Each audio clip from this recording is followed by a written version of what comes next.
Another perfectly executed race for Denny Hamlin and the 11 team leads Denny Hamlin to go 3 in a row at Pocono.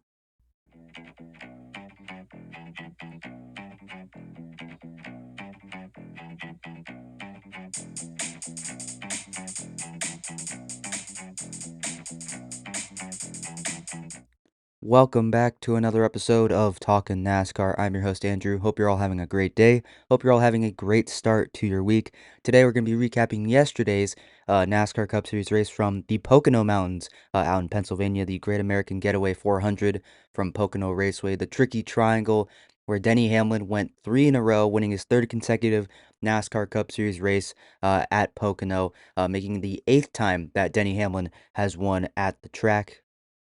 And what a day Hamlin had in that number 11 car after 2 consecutive weeks of coming from the back of the field all the way up to winning the races both at Michigan and at Nashville. And when I was, coming up with what I should be starting the show with, this episode with, nothing really came up besides Denny Hamlin, Denny Hamlin, and Denny Hamlin. Or should I be more, should be less specific and, you know, include everything that went into this race. It is Denny Hamlin and the 11 team times 3. Because in this race, obviously, Denny Hamlin had the best car out on track, and he was a constant threat and was always in the mix for things throughout this entire race. I mean, he won stage 1, he was in the top 10 for stage 2, and even in stage 3, he was able to run down Christopher Bell, who was trying to gamble with some fuel strategy to try to get his first win of the season. But Denny Hamlin was still able to get back up to the front, was able to work his way through the rest of the top 10, while guys that pit with him, like Chase Elliott and Chase Briscoe, they finished outside the top 10. So clearly, Denny Hamlin did have the best car out on track today. And again, Chris Gale, his crew chief, called an excellent race in a track where, it's very difficult to move forward besides, gaining track position on staying out on cautions, applying different pit strategy. Is very hard to pass here at Pocono, especially with the little bit of resin laid down in some of the turns that have remained, even though that has been there for a couple years now. It really is a single groove racetrack with just one line. Maybe you can get 2 lines heading down into turn 1 and maybe in turn 3 a little bit, but for the most part, Pocono is a one-lane racetrack. So the fact that Denny Hamlin is able to work his way up through the field and his crew chief Chris Gale is able to call a excellent pit strategy to allow Hamlin to be able to stay in the contention while not putting a ton of pressure on the crew chief and, just setting Hamlin up for the best possible finish that he can get, which ended up being Hamlin's third consecutive win this season. And frankly, that's what this team has done the past 3 weeks. Yes, it may look like Denny Hamlin is doing everything right on the surface, having to start from shotgun on the field in Nashville, having that pass through at Nashville and having to start shotgun on the field at Michigan, but he's able to get up to the front using a little bit of pit strategy too. Let's not discount or leave Chris Gale out of this because he does just as much work on the pit box as Denny Hamlin does out on the racetrack. Like, sure, at Nashville and Michigan, Hamlin was able to slowly work his way forward throughout the race. But at Nashville, I can remember Hamlin, it looked like was making progress, but it wasn't nearly as quick as someone like Christopher Bell, who was really able to work his way up through the field much quicker. Chris Gale had to come up with the adjustments, use a little bit of pit strategy to get some Hamlin some track position. Michigan as well used a little bit of pit strategy to regain some track position, and that allowed Hamlin to once again be in contention and give him an opportunity to drive up through the field and regain some of that lost track position that he had lost when he had to start deep in the field. And I think yesterday's race at Pocono really just encapsulates everything that this 11 team is doing right now and how well they are able to just go out there and perform every single week without any major issues. I mean, I say major issues. Hamlin, had that restart violation on the on the green flag of the Nashville race and had to make a pass through. So, I mean, and then obviously they had some inspection issues and some issues during qualifying that, had Hamlin sent to the rear and having him start shotgun on the field. But besides those, you can't really say how many mistakes that this 11 team has made en route to winning these 3 consecutive races. And I think this weekend at Pocono really encapsulates all of that. Hamlin is having one of his best stretches of his career. I'm thinking of last year too. I think this does surpass that stretch that he had last year. Chris Gale has been able to call really good races on the pit box these last 3 weeks, and the pit crew has been pretty much flawless over the last 3 weeks. So that's why Hamlin has just, been able to, or excuse me, the entire 11 team has just been able to do so well these past few weeks because everything is going right. And I think this race and that race at Pocono really encapsulates all of that. So we're seeing some really exciting things from Hamlin. I think, though, that with these next 2 races being back to back road courses, you know, I think we will see this team come back down to earth. Hamlin, we know, is not the best road course racer. He has improved over the last few years, but still, we can't expect the same thing from Denny Hamlin these next 2 weekends at San Diego and Sonoma, unless he can surprise us. Maybe we'll have to wait and see. But a truly magical run this 11 team has been on. We'll have to wait and see if this continues. But let's go ahead and check out the top finishers from today's race. Tyler Reddick ends up in second place after starting mid-pack. Reddick was able to really march forward with Denny Hamlin on that final run in stage 3 to track down Christopher Bell when he was saving fuel. So Reddick does end up with a second place finish. However, Hamlin once again has eaten into Tyler Reddick's regular season points win with his third straight victory. We'll check out the point standings in just a moment after we get through this. But still, Reddick got another solid finish with a second place finish back inside the top 5. William Byron, a really good result. Finished the race. This one was able to put the full race together, finishing in the top 5 in third place. Got some stage points, in stage 1 as well. So really solid day for that number 24 team after they kind of let that finish get away from them last weekend in Michigan.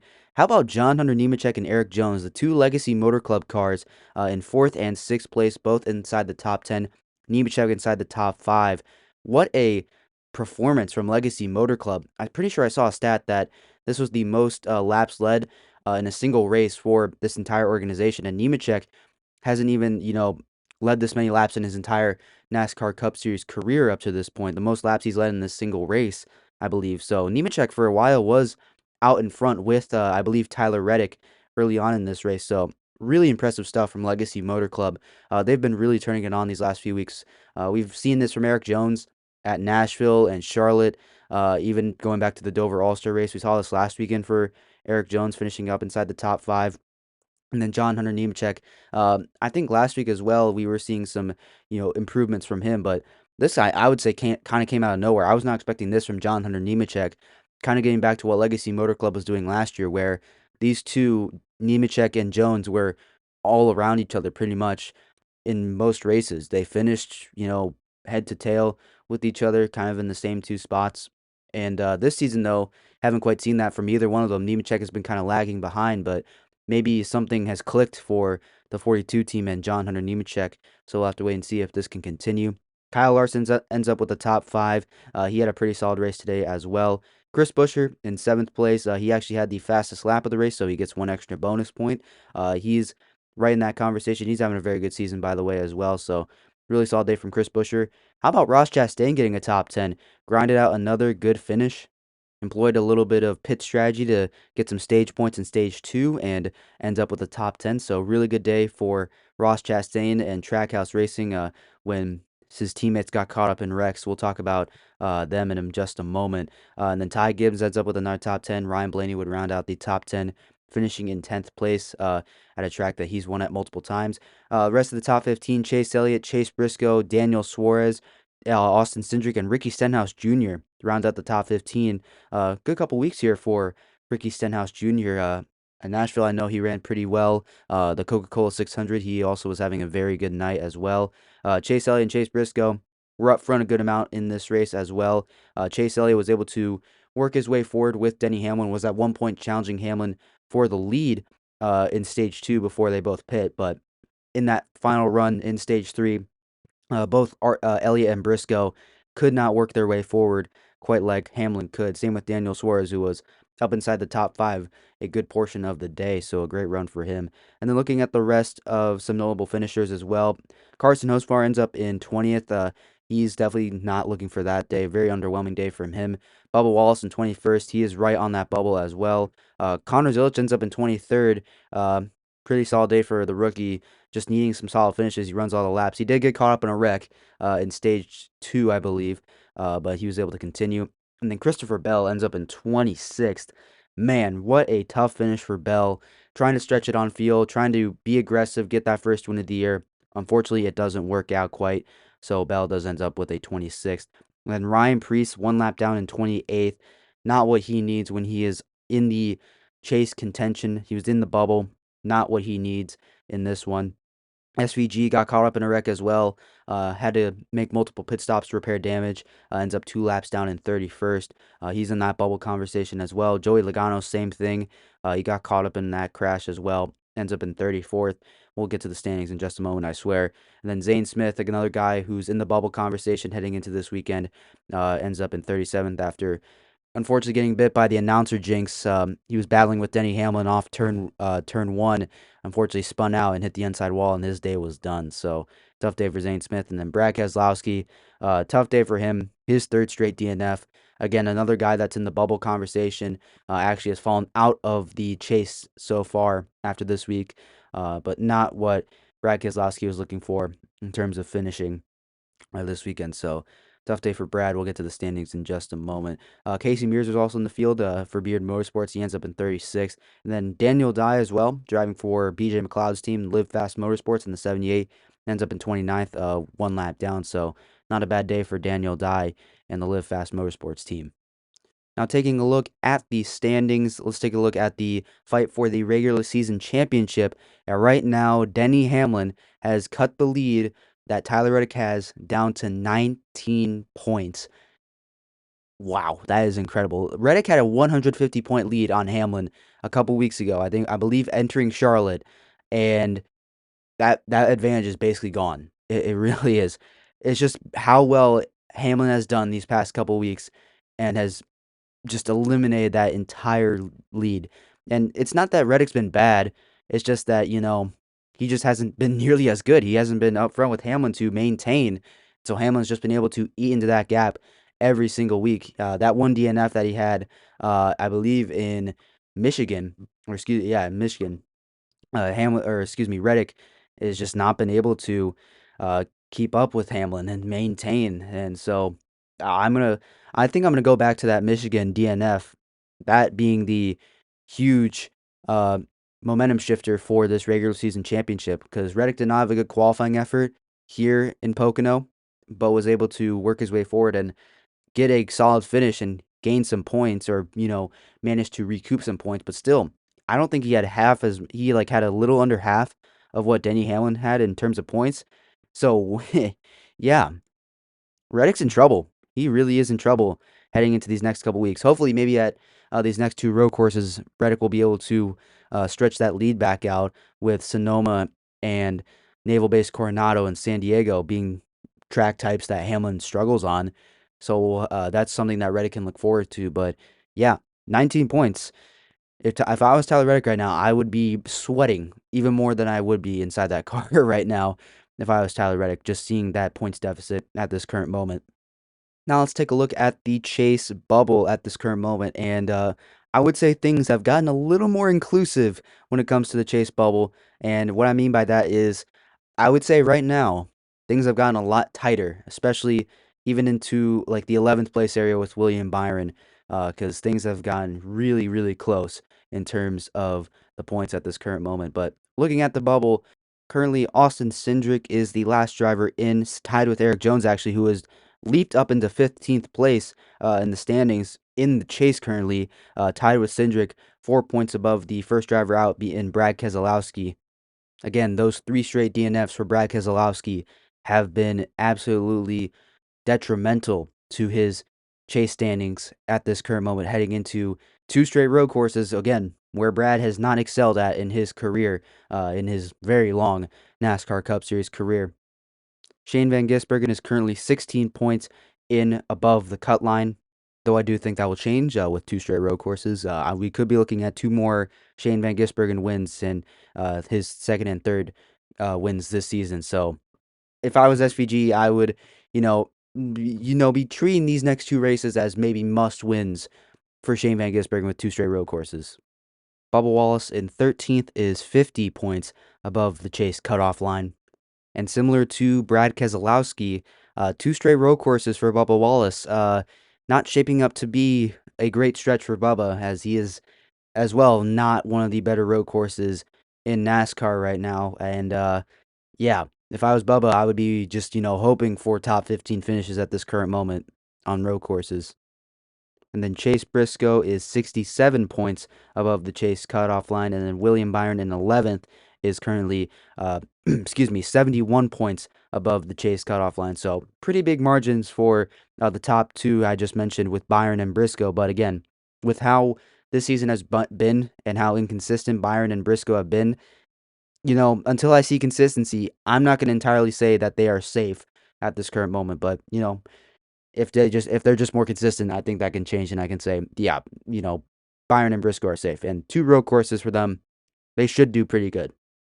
And then looking at the drivers out of the chase currently, Joey Logano in 18th is currently 21 points outside of the chase. Ryan Preece has fallen even further. He is now down by now 23 points to the next spot in, and then Michael McDowell is now out by 49 points. But again, two straight road courses for both McDowell and Allmendinger, two road course aces.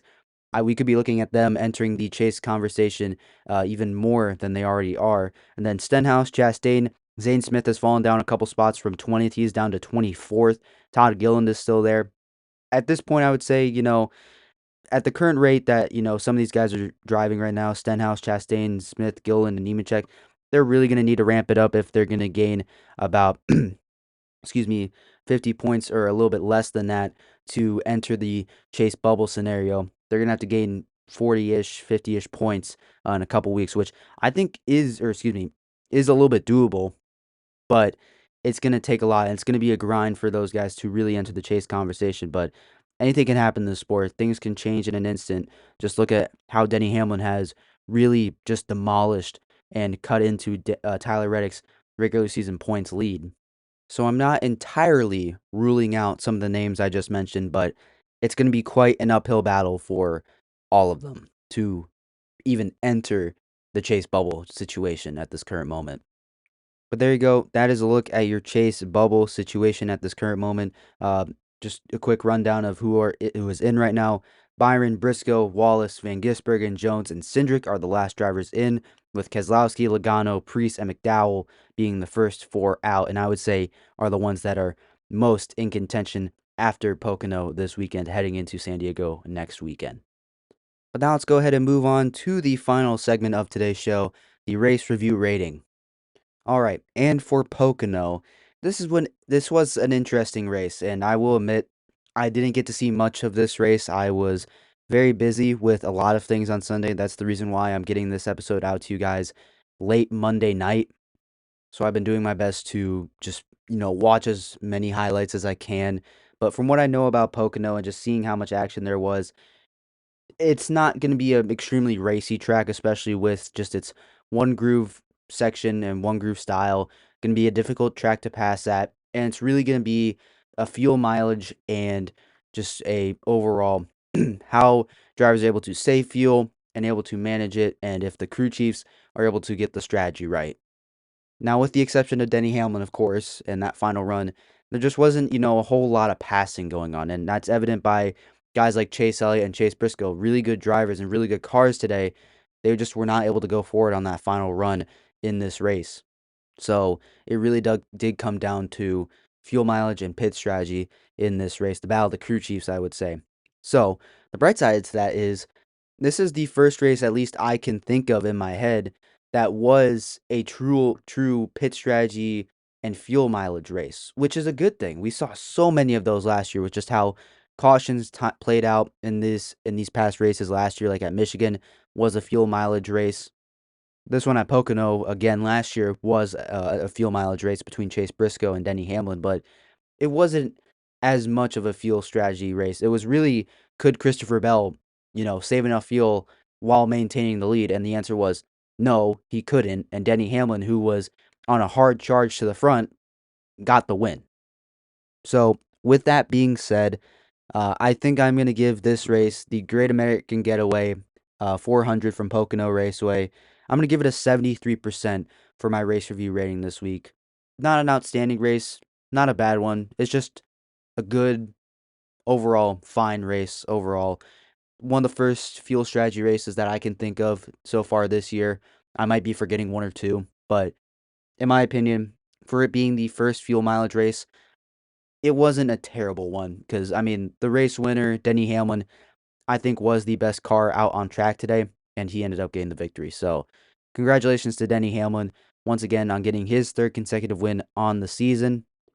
I think I saw that this race sold out for the fourth year in a row, so really good attendance once again from all the Pocono, Pennsylvania racing fans. There was yet another Kyle Busch lap 8 tribute of Moment of Silence lap, at least for the broadcast, and there was the fans in the stands holding up 8 on their hands, which I haven't mentioned has just become, a normal thing now for every single race moving forward. They did it at Michigan last week. They did it at Nashville. They did it in the 600. So I'm thinking this just might be a thing now. Lap 8, salute to Kyle Busch, which I'm not complaining about at all. So really interesting race, really cool race overall, though. Not trying to discredit it at all, but a very cool race from the Pocono Mountains. So let me know down in the comments what you would have given the Great American Getaway 400 from Pocono Raceway. Would you have rated higher? Would you rate it lower? Do you agree with my ranking? Let me know down in the comment section below what you would have rated this race.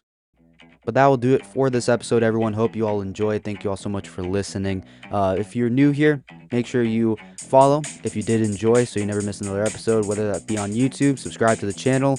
If you're listening on any other podcast platform, follow so you never miss another episode. If you like what I'm doing over here as well, go check out Talking Sports with Miles and Andrew. It's the other sports show I host with. That's the primary sports show that I'm dedicated to. This is kind of my, secondary show, my own show that I get to do, which I'm extremely grateful to do. It's a really fun thing that I have as an opportunity to do in my spare time. So go check it out, Talking Sports. I'll have links to it down in the description below, the YouTube channel and the Spotify page as well. So go check it out down in the description below. Follow, check out the latest episode that we have. Summer is here, which means more Talkin NASCAR and as well more Talking Sports. So make sure you stay tuned for more of those coming up in the next couple of weeks. Thank you all so much for listening. I still don't know how to do these outros, but maybe we'll figure them out. That should have been my New Year's resolution for this year, to figure out how to do outros correctly. I just forgot about that, so maybe I'll do that next year. But anyways, I should just leave you guys go and let you guys go on with your day. So thank you all so much for listening. I'll see you in the next episode of Talkin NASCAR.